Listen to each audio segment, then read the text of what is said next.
सत्ता में। अब बात उस विराट धर्म संसद की जिसमें सनातन धर्म मानने वालों की कुछ मांगे हैं, राजनीति की छींटें हैं और मतभेदों के काले बादल भी हैं। कथावाचक देवकीनंदन ठाकुर की अगुवाई में दिल्ली में आज विराट धर्म संसद बुलाई गई। इसमें कई संत शामिल हुए तो पोस्टर में कुछ बड़े संतों की तस्वीरें तो थीं, लेकिन वो आज की धर्म संसद में मौजूद नहीं थे।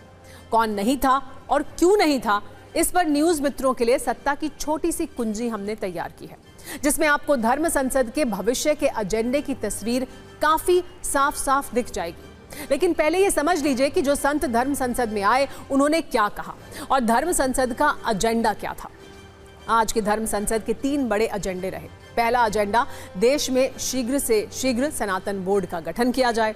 दूसरा एजेंडा, मथुरा में श्री कृष्ण जन्मभूमि को अतिक्रमण मुक्त कर भव्य मंदिर निर्माण का मार्ग खोला जाए। और तीसरा एजेंडा था, प्रसाद में जानवरों की चर्बी की मिलावट करने वालों पर कड़ी कार्रवाई हो। इन 3 मांगों में सनातन बोर्ड के गठन की मांग काफी तेजी से आगे बढ़ रही है। संतों की मांग है कि संतों और धर्मावलंबियों के साथ लेकर तीर्थ स्थानों और प्राचीन मंदिरों की सुरक्षित रखा जाने का मुहिम हो। इसका प्रबंधन धर्मगुरुओं के हाथ में ही हो। आज संतों को सबसे ज्यादा बात भी इसी मुद्दे पर करनी थी, लेकिन मंच पर लगे एक पोस्टर ने सबका ध्यान खींचा। इस पोस्टर में लिखा था, बटोगे तो कटोगे सनातनियों, यानी नारे राजनीतिक दलों से लिए गए लगते हैं। इस मुद्दे पर धर्म संसद के आयोजक कथावाचक देवकीनंदन ठाकुर से सवाल भी हुए। एक बार सुनिए उन्होंने और दूसरे संतों ने इस पर क्या कहा है। इस कोई शपथ लेकर जो अपने आप को सांसद कहते हैं, जो होते भी हैं, उन्हीं से एक आशा है इसी संविधान को बचाने की कि आप हमें सनातन बोर्ड का निर्माण करके दीजिए और इस संविधान में जो लगा है ना, सबको समान अधिकार, उस संविधान की सुरक्षा की। मंच से क्या संदेश देना चाह रहे हैं आप लोग?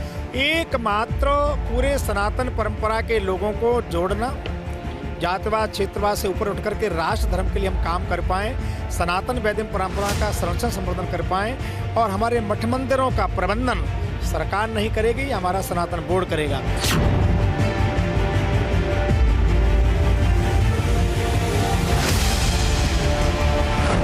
भाग्य है धर्म के आधार पर देश का बट जाना और 5 लाख से ऊपर मंदिरों को गवर्नमेंट ने एक्वायर करके रखा है।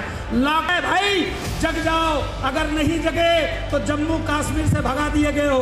दिल्ली की झोगी झोपड़ी में यहीं रहते हैं पूज महाराज जी, दिल्ली की झोपड़ी में रहना पड़ा है। आज बांग्लादेश से मारे काटे भगाए जा रहे हो, भारत से कहाँ जाओगे?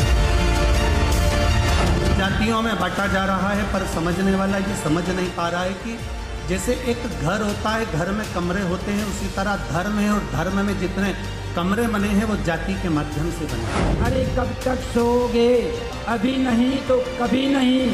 अब हम नारा लगाते हैं, अरे हम बटेंगे नहीं, हम कटेंगे नहीं। आज सनातन बोर्ड यदि नहीं बनेगा तो हिंदुओं के मंदिर सुरक्षित नहीं रहेंगे, हिंदुओं की शिक्षा पद्धति सुरक्षित नहीं रहेगी।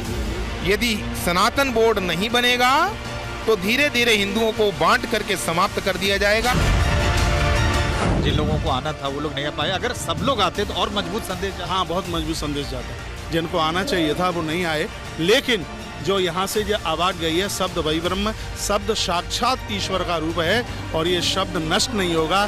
क्या जैसा वक्फ बोर्ड है वैसा ही सनातन बोर्ड बनाएंगे? उसकी तर्ज में बनाना चाहेंगे?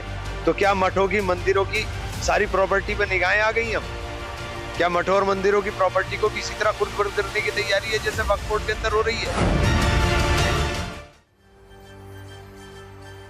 आज के धर्म संसद में कई संत शामिल हुए। शारदा द्वारकापीठ के शंकराचार्य जगत गुरु स्वामी सदानंद सरस्वती जी से लेकर अखिल भारतीय अखाड़ा परिषद के अध्यक्ष महंत रविंद्र पुरी भी धर्म संसद के मंच पर मौजूद थे। इसके अलावा अयोध्या के हनुमानगढ़ी के महंत राजूदास, डॉक्टर रामविलास वेदांती और मध्य प्रदेश के कथावाचक पंडित प्रदीप मिश्रा तो मौजूद थे।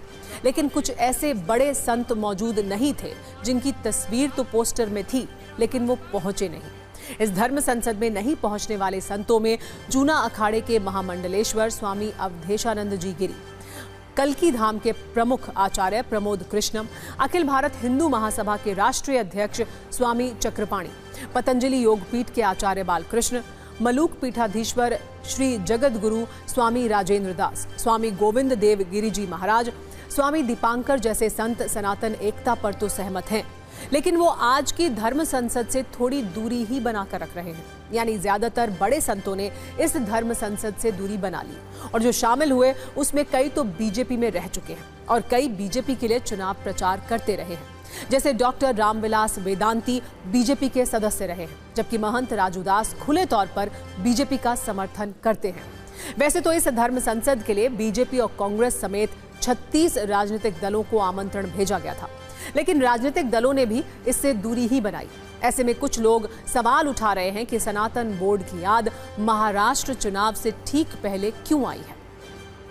ऐसे तमाम मुद्दों पर हमने कथावाचक देवकीनंदन ठाकुर से अलग से बातचीत की। सुनिए TV9 को उन्होंने क्या कुछ कहा। जो कुछ प्रमुख नेता जो हैं, देश की सभी पार्टियों के सांसदों को, बड़े नेताओं को आप चिट्ठी भेजेंगे? जो पार्टियों के लोग हैं, बड़ी बड़ी पार्टियों के जो लीडर हैं, हेड हैं, जिनके सांसद सदन में हैं, उन सभी को लेटर भेज रहे हैं और आपने देखे भी हैं वो लेटर, चाहे कांग्रेस हो, चाहे वो बीजेपी हो, चाहे कोई भी पार्टी हो। प्रमुख नाम अगर जल्दी से बता सकते। मैं बता दूं आपको, मैंने खड़गे जी को भेजा है, राहुल गांधी जी को स्पेशल भेजेंगे क्योंकि वो विपक्ष के लीडर हैं, केजरीवाल जी को भेजेंगे क्योंकि वो दिल्ली के लीडर हैं, क्योंकि हम दिल्ली में कथा कर रहे हैं, और ममता बनर्जी को भी भेज रहे हैं, श्री अखिलेश यादव जी को भेज रहे हैं, और श्री ममता मायावती बहन जी को भेज रहे हैं, शरद पवार जी को भेज रहे हैं, उद्धव ठाकरे जी को भेज रहे हैं, इन सबको भेज रहे हैं। कब तक जवाब देने का है कि आप उम्मीद करेंगे कब तक इनका जवाब आ जाएगा? 23 तक कथा है। हम चाहते हैं 20 से पहले वो अपना, क्योंकि सदन भी प्रारंभ होने जा रहा है, तो जो सदन प्रारंभ हो रहा है और सदन से पहले अगर हमें उनका समर्थन मिलेगा तो हमें लगता है कि इसी सदन में ऐसा कुछ कार्य भी प्रारंभ हो जाएगा जिससे सनातन बोर्ड जल्दी निर्माण हो सके। अच्छा, आपको सरकार का रुख क्या लगता है इस मुद्दे को लेकर? अभी मेरी किसी से बात नहीं हुई है इस विषय में।